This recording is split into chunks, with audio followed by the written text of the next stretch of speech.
Alors ça, c'est au sens des critères qui sont définis. Par exemple, ici, j'ai mis tracé 2. La deuxième problématique qu'on peut rencontrer, c'est une problématique de tri.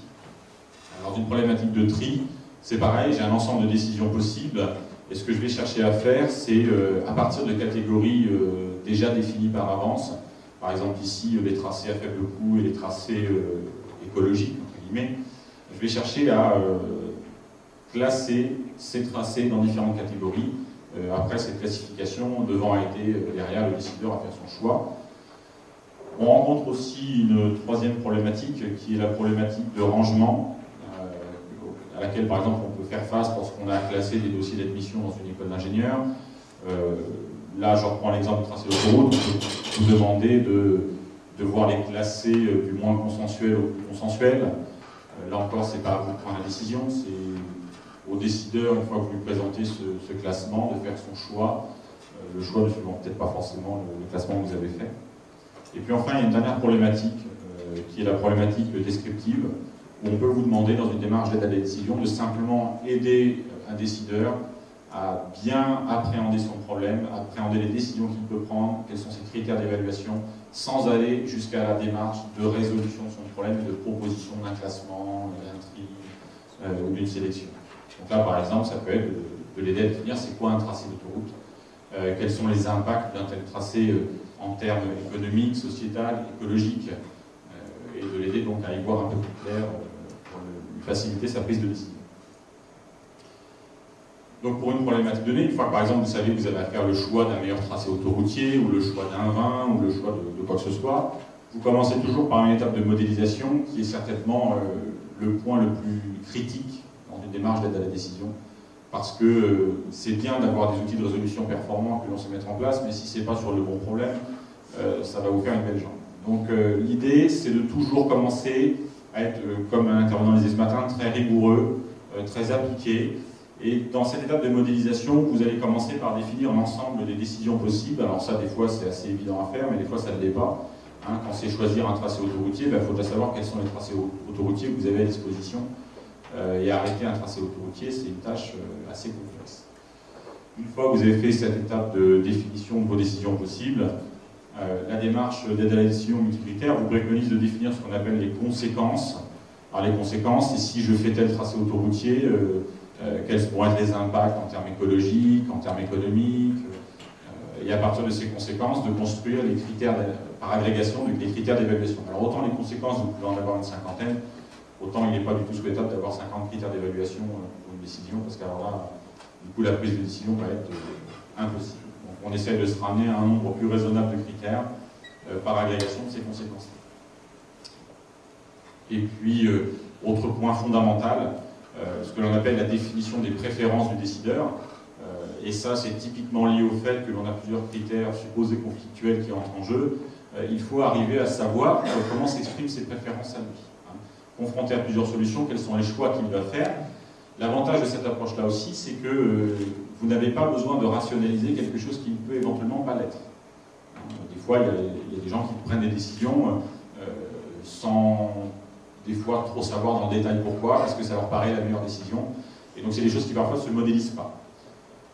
Donc ce que l'on préconise dans cette démarche-là, c'est par critère d'évaluation, ici j'ai pris un exemple sur le critère environnemental, d'arriver à exprimer, alors si votre nombre de décisions possibles est faible, c'est faisable, sinon il faudra s'en sortir différemment, et ça on verra ça dans la partie optimisation multicritère. Donc là, si j'ai que 4 décisions possibles, je vais demander à mon décideur sur le critère environnemental de positionner ses préférences. Je vais construire ce qu'on appelle un système relationnel de préférence, où ici je vais lui demander, il va me répondre en disant que pour lui le tracé 1 et le tracé 4 sont équivalents en ce qui concerne l'aspect environnemental, tracé 1 et tracé 4 sont préférables au tracé 2, et tracé 2 est jugé faiblement préférable au tracé 3, c'est-à-dire que c'est presque pareil, mais bon, si on a un choix à faire, on prendra le tracé 2. Ça, c'est le système relationnel de préférence par critère, c'est une façon de faire pour capturer les préférences du décideur. Au final, une fois qu'on a tous les systèmes relationnels de préférence par critère, on arrive par des méthodes d'aide à la décision à en faire des déductions, et ces déductions étant simplement présentées au décideur pour l'éclairer dans son choix final d'un tracé. Mais en aucun cas on se substitue à lui pour lui dire c'est le tracé de le meilleur, ça ce serait une démarche incohérente.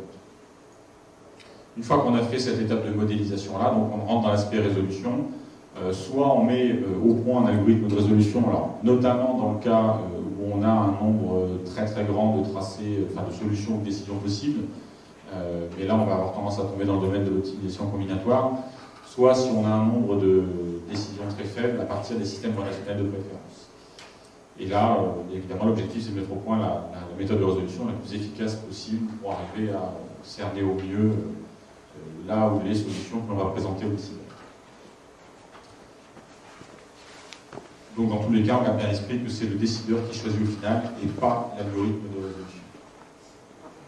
Alors, dans la littérature, et ce depuis de nombreuses années, il y a eu des tonnes et des tonnes de méthodes, de papiers qui ont été publiés sur différentes démarches, suivant dans quel contexte vous vous placez, quelles sont les hypothèses que vous faites sur la façon dont se comporte le décideur. Voilà. Je vous ai mis un panel des quelques grandes méthodes que vous allez pouvoir rencontrer dans la littérature. Alors vous avez les méthodes basées sur la théorie de l'utilité multi-attribut, donc les méthodes de type MAUT. Ces méthodes-là sont d'origine anglo-saxonne et en fait on suppose que le décideur implicitement minimise ce qu'on appelle une fonction d'utilité. C'est-à-dire que dans sa tête, quand un décideur prend une décision, il se ramène toujours à l'optimisation d'une unique fonction qui est une agrégation des critères de départ. Alors c'est vraiment une hypothèse très restrictive, parce qu'alors si je vous demande quand vous prenez une décision dans le choix de votre voiture par exemple, quelle est la tête de votre fonction d'utilité, vous allez me regarder avec de grands yeux. Donc face à cette difficulté de définir la fonction d'utilité, il y a des méthodes comme UTA ou AHP qui visent à faire implicitement dire au décideur de façon indirecte quelle est sa fonction d'utilité. Ça a plus ou moins de succès, ça marche, hein, mais il y a tout un tas de problèmes sur lesquels ça ne peut pas marcher. Et puis vous avez des méthodes d'origine plus francophone, comme la méthode Electre, la méthode Prométhée d'origine belge, qui elles utilisent plus tout ce qui est méthode de surclassement et qui sont basées sur les systèmes relationnels de préférence, mais ce sont des méthodes qui, a priori, sont plutôt dédiées à des problèmes pour lesquels vous avez un faible nombre de décisions possibles.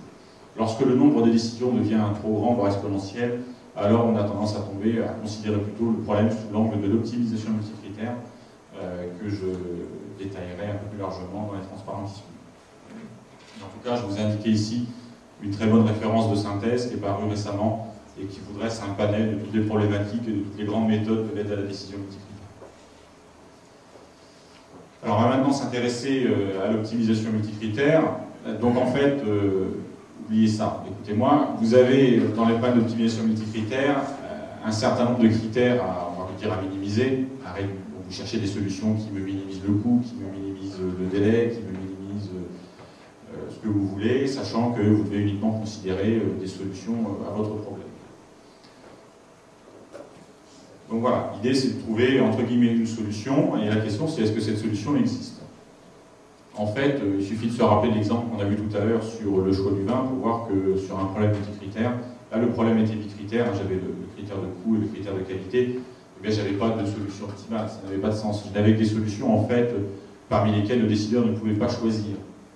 C'est ce qu'on appelle les solutions de meilleur compromis et qu'on va appeler en fait de façon plus formelle les optimales de Pareto. Et la seule notion d'optimalité que l'on peut considérer en multicritère, c'est celle-ci, c'est la notion d'optimalité de Pareto. Et tout ce que l'on va chercher à faire au niveau résolution, ça va être de trouver l'optimum de Pareto que va vraiment vouloir choisir le décideur. Ça, c'est la problématique fondamentale. Donc si on représente sur un petit diagramme, que j'avais fait tout à l'heure pour le coût et la qualité à l'ensemble de points selon mes axes qui représentent les critères d'évaluation, eh bien je vais avoir une définition formelle qui va me permettre de déterminer les optima de Pareto. En fait, graphiquement, c'est très simple. Pour savoir si une solution ou une décision est l'optimum de Pareto, vous prenez comme ça dans l'espace des critères, vous placez vos points et vous tracez un rectangle qui émane du point. Si vous n'avez aucune autre solution à l'intérieur, c'est qu'il n'y a aucune autre solution qui est plus intéressante. Donc cette solution-là est une des solutions que nous allons chercher. Donc ici, sur mon exemple, les solutions encadrées en vert sont des optima de Pareto, j'en ai 4, et les autres étaient des solutions dominées ou faiblement intéressantes. Donc la question à ce point-là de la présentation qui se pose, c'est, il y en a deux, comment calculer un optimum de Pareto et, deuxième point, quel est le meilleur optimum de Pareto, c'est-à-dire celui qu'en fait le décideur va avoir tendance à choisir. Et bien, tout ça, ça dépend des préférences du décideur. Donc c'est surtout pas à nous, en tant qu'homme d'études ou analyste, de trancher.